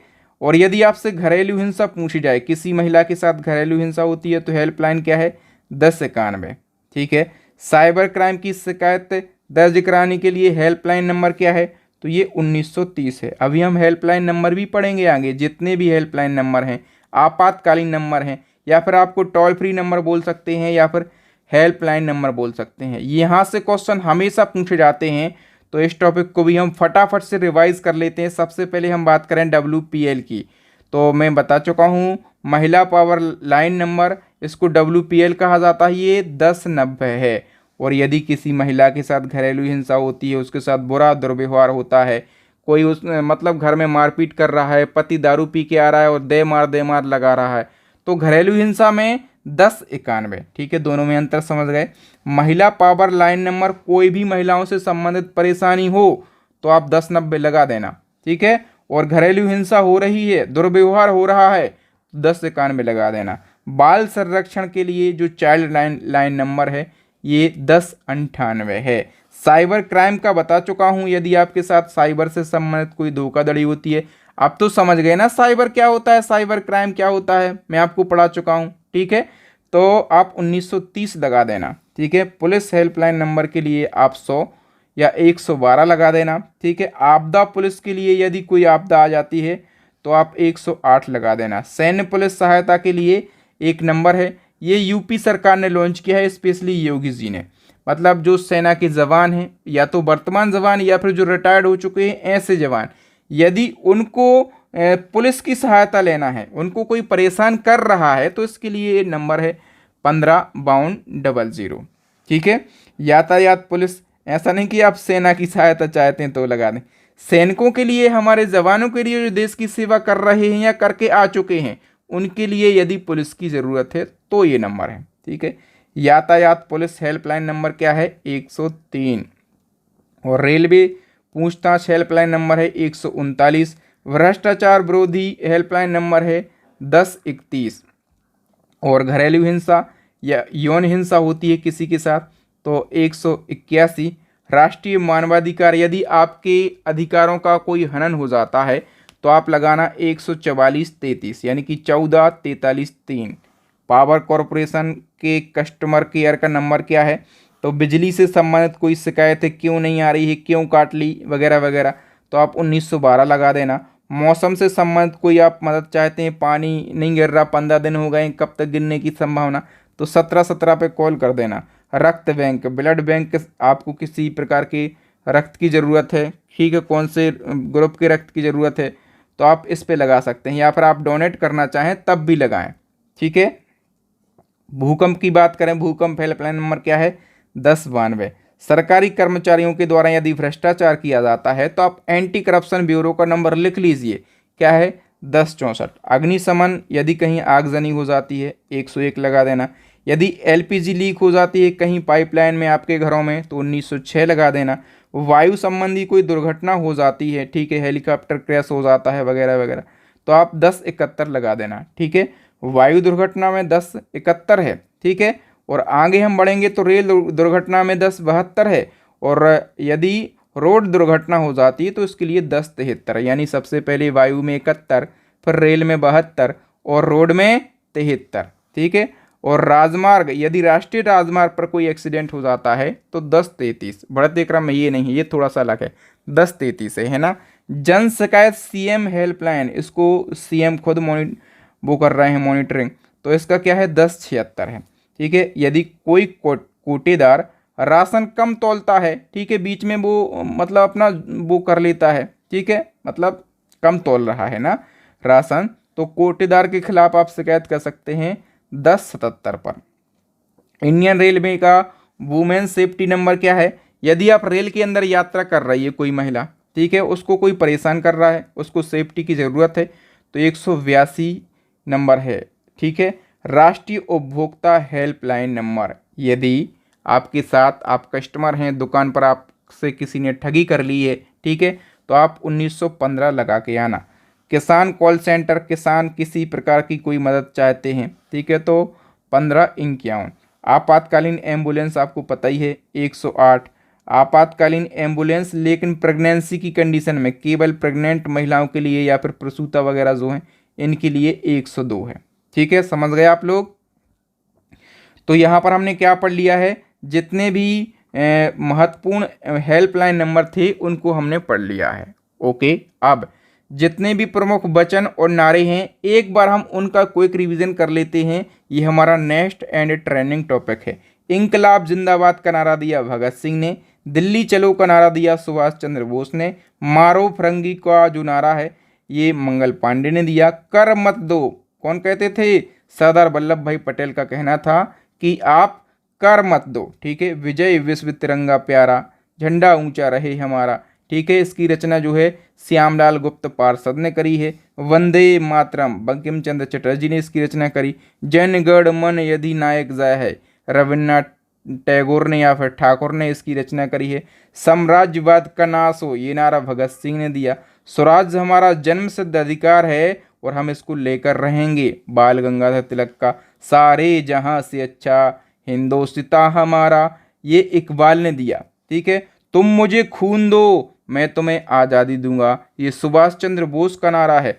साइमन कमीशन वापस जाओ लाला लाजपत राय, ठीक है, अंग्रेजों से लाठी पड़ी थी ना इनने, ठीक है, इनने अनहैप्पी इंडिया किताब लिखी थी। इनने कहा था अंग्रेजों मतलब इनकी लाठियों के पड़े एक एक ताबूत की कुछ कील साबित होगी, ऐसा इनने कहा था लाला लाजपत राय ने। इनने साइमन कमीशन वापस जाओ का नारा दिया। पूर्ण स्वराज्य जो है या आराम हराम है ये नारा दिया था हमारे देश के पहले प्रधानमंत्री जवाहरलाल नेहरू ने। भारत छोड़ो, हे राम, करो या मरो, ये नारा किसने दिए, तो गांधी जी ने नारा दिए हैं। सरफरोशी की तमन्ना अब हमारे दिल में है, ये राम प्रसाद बिस्मिल का नारा है। जय जवान जय किसान, ये लाल बहादुर शास्त्री का नारा है। 1965 में पाकिस्तान युद्ध के समय दिया गया था। और जय जवान जय किसान के साथ जय विज्ञान किसने जोड़ा, तो ये अटल बिहारी वाजपेयी जी ने जोड़ा, ठीक है। तो यहाँ पर जितने भी प्रमुख नारे थे उनको हमने पढ़ लिया है। नेक्स्ट हमारा टॉपिक है प्रमुख राष्ट्रीय एवं अंतर्राष्ट्रीय दिवस। इस टॉपिक से 2 क्वेश्चन तो डन मानो पूछे ही जाएंगे। सबसे पहले हमें कौन सा दिवस पढ़ना है, संविधान हत्या दिवस, क्योंकि ये इसी साल घोषित किया गया है। तो संविधान हत्या दिवस ये 25 जून को मनाया जाएगा, ठीक है, केंद्र सरकार ने इसकी घोषणा करी है। अच्छा, इसको हम थोड़ा सा समझ लेते हैं। तो इसकी घोषणा क्यों करी गई, क्योंकि आपको पता होगा, आपने पढ़ा होगा 25 जून 1975 को इंदिरा सरकार ने क्या लगाया था, इमरजेंसी लगाई थी, आपातकाल लगाया था। और ये आपातकाल लगभग 2 साल चला था 1977 तक, ठीक है। तो अभी जो सरकार है ना, मोदी सरकार, इसने कहा है कि आपने संविधान की हत्या करी थी, आपने संविधान की जो आत्मा है उसका गला घोटा था, इसलिए हम क्या करेंगे 25 जून को संविधान हत्या दिवस मनाएंगे, ठीक है। अब इसके बाद हम सभी दिवसों को पढ़ लेते हैं। 4 जनवरी को लुई ब्रेल दिवस मनाया जाता है, ठीक है। 10 जनवरी को विश्व हिंदी दिवस मनाया जाता है। 12 जनवरी को राष्ट्रीय युवा दिवस होता है, ठीक है। किसकी जयंती पर होता है, इस प्रकार के क्वेश्चन भी पूछे जाएंगे कि राष्ट्रीय युवा दिवस 12 जनवरी को किसकी जयंती पर मनाया जाता है, तो स्वामी विवेकानंद की जयंती पर, ठीक है। राष्ट्रीय बालिका दिवस ये 24 जनवरी को मनाया जाता है। 26 जनवरी को तो सभी लोग जानते होंगे गणतंत्र दिवस मनाया जाता है और जम्मू कश्मीर का स्थापना दिवस मनाया जाता है। 30 जनवरी को महात्मा गांधी जी की स्मृति है, ठीक है, तो शोक दिवस मनाया जाता है। और सर्वोदय दिवस भी मनाया जाता है 30 जनवरी को, ठीक है। फरवरी में एक तो 4 फरवरी बहुत ज़्यादा महत्वपूर्ण है, तो कैंसर दिवस होता है। इसको मैंने ट्रिक के माध्यम से भी बताया था कि जब किसी को कैंसर हो जाए तो क्या होता है, चीर फाड़ होती है ना कैंसर में, चीर फाड़, तो चीर से बन जाएगा 4, फाड़ से बन जाएगा फरवरी, है ना। विश्व कैंसर दिवस 4 फरवरी को मनाया जाता है। जो प्रमुख दिवस और अंतर्राष्ट्रीय दिवस वाला जो डिटेल वीडियो है ना, वो चैनल पर अपलोड हो चुका है। ठीक है, जितने भी क्वेश्चन बनते हैं, पहली बार कब मनाया गया, किसकी जयंती पर मनाया जाता है, कब से मनाना शुरू हुआ, ठीक है, थीम वगैरह सब कुछ अपडेट करके डिटेल वीडियो अपलोड कर दिया है। 13 फरवरी को क्या होता है, राष्ट्रीय महिला दिवस। ठीक है, किसकी जयंती पर, तो सरोजिनी नायडू की जयंती के उपलक्ष्य पर राष्ट्रीय महिला दिवस 13 फरवरी को। लेकिन हम पढ़ेंगे अंतर्राष्ट्रीय महिला दिवस कब पढ़ेंगे, आगे 8 मार्च को अंतर्राष्ट्रीय महिला दिवस भी पढ़ेंगे। 21 फरवरी को होता है अंतर्राष्ट्रीय मातृभाषा दिवस। 24 फरवरी को केंद्रीय उत्पाद शुल्क दिवस होता है। 28 फरवरी को राष्ट्रीय विज्ञान दिवस, बहुत ज़्यादा महत्वपूर्ण है, 28 फरवरी को राष्ट्रीय विज्ञान दिवस होता है। मार्च की बात करें तो आ गया ना अंतर्राष्ट्रीय महिला दिवस। ठीक है, कब, 8 मार्च को मनाते हैं। 22 मार्च को विश्व जल दिवस, 23 मार्च को विश्व मौसम विज्ञान दिवस और 24 मार्च को क्या, विश्व टीबी दिवस। टीबी को क्षय रोग बोलते हैं, तपेदिक बोलते हैं। ठीक है, तो टीबी दिवस, क्षय रोग दिवस, तपेदिक दिवस ये 24 मार्च को मनाए जाते हैं। ठीक है, बाकी अप्रैल की बात करें, 23 अप्रैल को जलियांवाला बाग नरसंहार दिवस मनाया जाता है और 14 अप्रैल को अग्निशमन दिवस और VR अम्बेडकर साहब की जयंती होती है। ठीक है, 17 अप्रैल को विश्व हीमोफीलिया दिवस होता है। 18 अप्रैल को विश्व विरासत दिवस मनाया जाता है। ठीक है, और 22 अप्रैल को पृथ्वी दिवस मनाते हैं और 25 अप्रैल को विश्व मलेरिया दिवस। 29 अप्रैल को विश्व नृत्य दिवस यानी कि वर्ल्ड डांस डे, ये 29 अप्रैल को मनाया जाता है। ठीक है, और हम बात करें सबसे पहले 1 मई की। ठीक है, तो 1 मई को अंतर्राष्ट्रीय मजदूर दिवस मनाते हैं। ठीक है, 3 मई को विश्व प्रेस स्वतंत्रता दिवस मनाते हैं, ये यूनेस्को ने घोषित किया था। 8 मई को विश्व रेड क्रॉस दिवस मनाते हैं। 11 मई को अंतर्राष्ट्रीय नर्स दिवस मनाते हैं, ये भी पूछा जाता है। 31 मई को विश्व धूम्रपान निषेध दिवस मनाते हैं। जून में सबसे ज़्यादा महत्वपूर्ण है 5 जून। 5 जून को विश्व पर्यावरण दिवस मनाते हैं। ठीक है, 10 जून को दृष्टिदान संकल्प दिवस मनाते हैं। 14 जून को विश्व रक्तदान दिवस मनाते हैं, ये भी महत्वपूर्ण है। और 21 जून, ये तो बहुत ज़्यादा महत्वपूर्ण है। 21 जून को क्या होता है भैया, तो 21 जून को होता है अंतर्राष्ट्रीय योग दिवस। ठीक है, जब आप योग करते हैं तो साथ में क्या सुनते हैं, संगीत सुनते हैं, तो विश्व संगीत दिवस भी कब, 21 जून को मनाते हैं। 29 जून भी महत्वपूर्ण है, सांख्यिकी दिवस मनाते हैं। और सांख्यिकी दिवस किसके जन्म के उपलक्ष्य पर, तो प्रोफेसर थे PC महालनोबिस, प्रशांत चंद्र महालनोबिस इनका नाम था। इनकी जयंती पर हम सांख्यिकी दिवस मनाते हैं हर साल 29 जून को। जुलाई की बात करें तो 1 जुलाई को डॉक्टर डे मनाया जाता है, किसके जयंती पर, तो डॉक्टर विधान चंद्र राय की जयंती पर। ठीक है, और हम बात करें 11 जुलाई की तो विश्व जनसंख्या दिवस मनाया जाता है।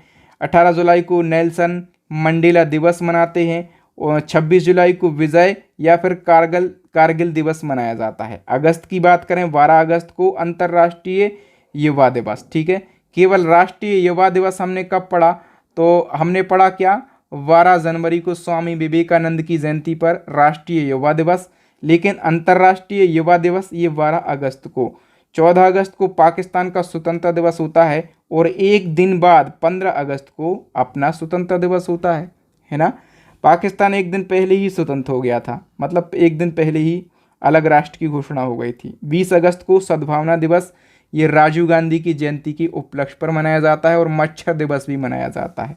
राष्ट्रीय खेल दिवस ये 29 अगस्त को 5 स्टार लगाओ, ये पूछा जाता है किसकी जयंती पर, तो मेजर ध्यानचंद का जन्म हुआ था। ठीक है, मेजर ध्यानचंद हॉकी के बहुत बड़े खिलाड़ी थे और इनको हॉकी का जादूगर कहा जाता है। मेजर ध्यानचंद का संबंध जो है ये मध्य प्रदेश राज्य से है।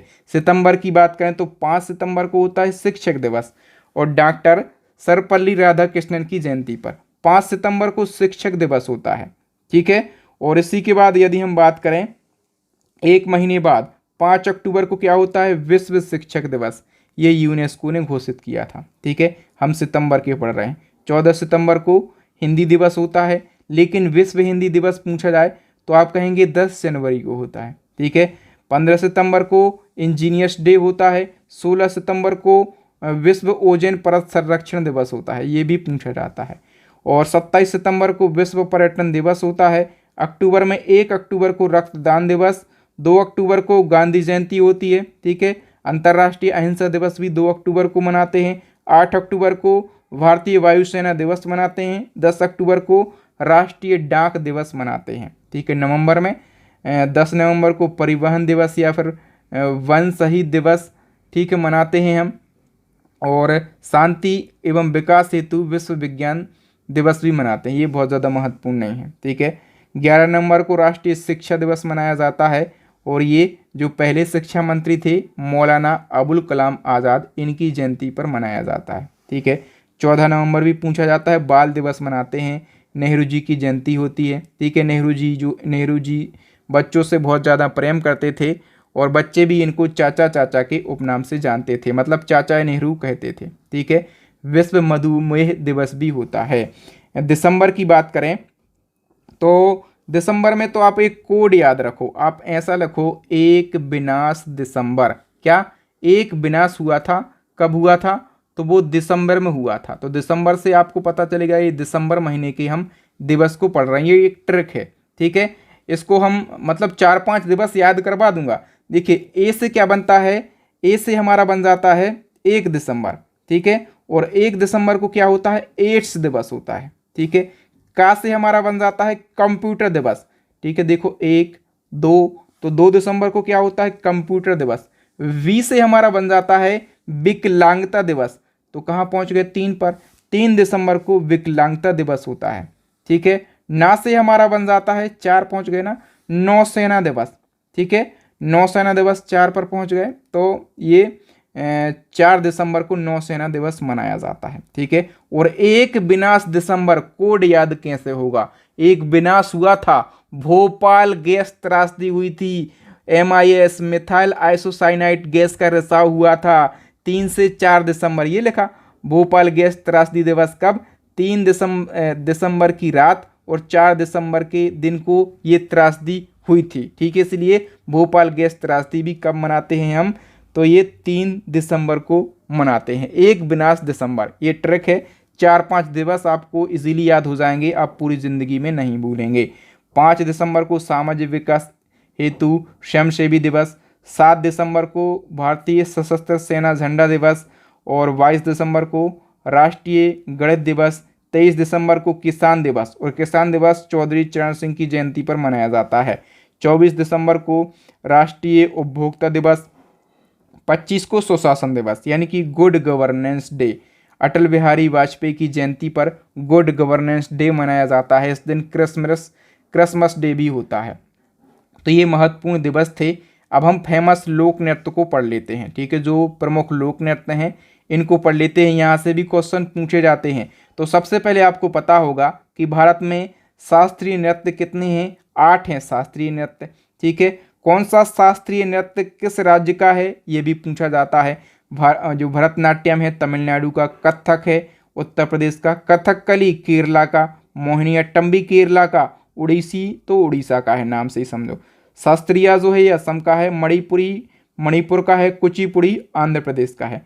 तो ये तो शास्त्रीय नृत्य हैं 8 भारत में। ठीक है, इसके अलावा कुछ और लोक नृत्य हैं, ये भी पूछे जाते हैं।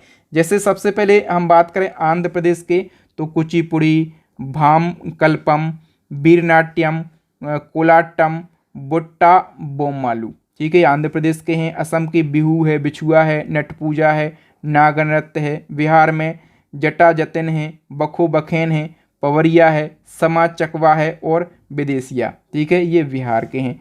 गुजरात में गरबा है, डांडिया रास है, तिप्पानी ज्यूरिन है और भभई, ये गुजरात के हैं। हरियाणा में झूमर है, फाग है, डफ है, धमाल है, गागौर, ये सारे हरियाणा के हैं। हिमाचल में जोरा है, झाली है, महासू है, नाटी है और दांगी है। जम्मू कश्मीर में रऊफ बहुत ज़्यादा पूछा जाता है। हिकत है, मंडजस है, कुददंडी है, नाच है। ठीक है, दमाली है। कर्नाटक में यक्षगण कर्नाटक का सबसे ज़्यादा प्रसिद्ध है। हुत्री, सुग्गी, कुनिथा, करगा और लंबी। ठीक है, केरला में कथकली, ये शास्त्रीय नृत्य है। ओट्टम थुलाल है, मोहिनीअट्टम है। महाराष्ट्र का लावड़ी, नकटा, कोली और बोहड़ा। उड़ीसा में उड़ीसी, ये शास्त्रीय नृत्य है। सावरी, घुमारा और छऊ बहुत पूछा जाता है। पश्चिम बंगाल का काठी है, गंभीरा है, ढाली है, जात्रा जात्रा और कीर्तन पश्चिम बंगाल की फेमस है। पंजाब में तो भांगड़ा बहुत ज़्यादा फेमस है, गिद्दा भी है और भांड, ये तीनों फेमस है पंजाब के। राजस्थान में घूमर है, चक्री है, गणगौर है, झूलन लीला है और कालबेलिया, ये राजस्थान के फेमस हैं। ठीक है, तमिलनाडु की बात करें तो भरतनाट्यम है, कुमी है, कोलाट्टम है और कबाड़ी है। ठीक है, यूपी में नौटंकी, रासलीला, काजरी, उत्तराखंड में गढ़वाली, कुमायूं, कजरी, झोरा और छपेली। गोवा में तरंग मेल, मोदनी, जागर, रणमाले और टोन्या मेल। मध्य प्रदेश में जवारा, मटकी, आड़ा, खड़ा नाच, फूलपति, गिरडा नृत्य। ठीक है, और माच। इसके अलावा मध्य प्रदेश में एक और है राई। राई मतलब ये बुंदेलखंड का बहुत फेमस लोक नृत्य है। ठीक है, छत्तीसगढ़ में गौरमारिया, पंथी, राउत नाच, पंडवानी और चंदेनी। झारखंड में अलकाप, कर्मा मुंडा, अग्नि, झूमर और घोड़ा नाच। हम बात करें अरुणाचल प्रदेश में तो बुइया, बांचो और बारदोझम। मणिपुर में ढोलचोलम, नूपा डांस और लूसा डांस। मेघालय में नोंगक्रेम और लाहो। मिजोरम में चेराव नृत्य, खुल्लम, चेलम और लंगलम। नागालैंड में रंगमा, बैम्बू डांस, जेलियांग और हैत लेवल्यू। ठीक है, त्रिपुरा में होजागुरी और सिक्किम में चूफाट डांस है, सिकमारी, याकचाम है, मारूनी डांस है। लक्षद्वीप का लावा बहुत ज़्यादा फेमस है। लावा, कोलकली और परिचकली, ये कहाँ की हैं? ये लक्षद्वीप के लोक नृत्य हैं। तो यहाँ पर हमने फेमस जो लोक नृत्य हैं उनको भी पढ़ लिया। मतलब जितने भी 8-9 टॉपिक थे जहाँ से ज़्यादा क्वेश्चन पूछे जाते थे उन सभी को हमने बहुत आसान भाषा में पढ़ लिया है। आई होप आपको कंटेंट की क्वालिटी, आपकी बहादुर सर की मेहनत और पढ़ाने का तरीका ज़रूर अच्छा लगा होगा। अच्छा लगा है ना? ये सारे टॉपिक आप चाहते हैं तो हमारी यूपी जीके प्लस करंट की ई बुक को आप परचेस कर लीजिए। इसी ई बुक के अंदर ये सारे टॉपिक भी आपको मिल जाएंगे। ठीक है, इसी के साथ हमारी स्टैटिक जीके की रामबाण ई बुक लॉन्च हो गई है, करंट अफेयर्स की ई बुक लॉन्च हो गई है। मैं गारंटी से बोलता हूँ यदि आप एग्ज़ाम को फतेह करना चाहते हैं, वर्दी हासिल करना चाहते हैं तो इन सभी ई बुक को परचेस कर लीजिए। डिस्काउंट भी चल रहा है, कोई परेशानी है तो व्हाट्सअप नंबर भी है, वहाँ पर भी आप कांटेक्ट कर सकते हैं। ठीक है, तो थैंक यू, वीडियो देखने के लिए धन्यवाद। अब कौन सा टॉपिक बचा है, किस टॉपिक पर वीडियो चाहते हैं कमेंट करके बताएं, क्योंकि आपके बहादुर सर कोई सा भी टॉपिक हो बनाएंगे। भले टाइम लग जाए, बहुत ज़्यादा मेहनत लग जाए, मैं नहीं तो कौन करेगा मेहनत आपके लिए। ठीक है, मेहनत करना हमारा काम है। आप अपना कर्तव्य कीजिए, आप दिल से पढ़ाई कीजिए, मेहनत कीजिए, मम्मी पापा के सपनों को साकार कीजिए और ये जो माथे पर बेरोजगारी का कलंक है ना, इसको हटाइए। ठीक है, मेरी मेहनत लगे, मैं करूँगा। मिलूंगा नेक्स्ट वीडियो में। मैं आपका बहादुर सर। जय हिंद।